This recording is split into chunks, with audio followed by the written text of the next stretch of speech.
Des avions de chasse russes décollent de la base militaire de Latakia en Syrie, le fief de la famille Assad. Depuis un mois, les Russes larguent des bombes sur le pays. Ils disent cibler le groupe État islamique et d'autres groupes terroristes à la demande de Damas. Jusqu'à maintenant, les Russes ont effectué plus de 1200 frappes en Syrie, en touchant plus de 1000 positions terroristes, ce qui signifie qu'entre 30 et 40% de leurs installations ont été détruites. Toute la question est de savoir qui sont ces terroristes. Pour les Américains et leurs alliés, les frappes russes servent avant tout à aider le régime syrien en s'attaquant à tous ceux qui y sont opposés sur le terrain, y compris les rebelles modérés.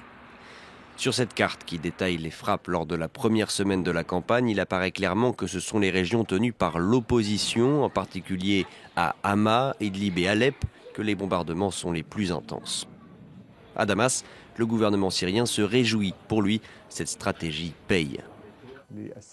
Les rebelles commencent à comprendre que seule une résolution politique peut ouvrir la voie à la paix.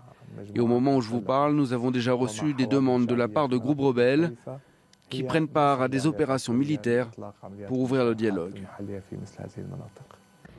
Obliger les rebelles à s'asseoir à la table des négociations, c'est donc officiellement ce que recherche le régime syrien. Et sur le terrain, l'appui de l'aviation russe permet surtout à l'armée syrienne de relancer des offensives, mais aucun progrès significatif n'a été fait, ce qui aurait le don d'agacer Moscou qui pourrait en tirer des leçons à Vienne.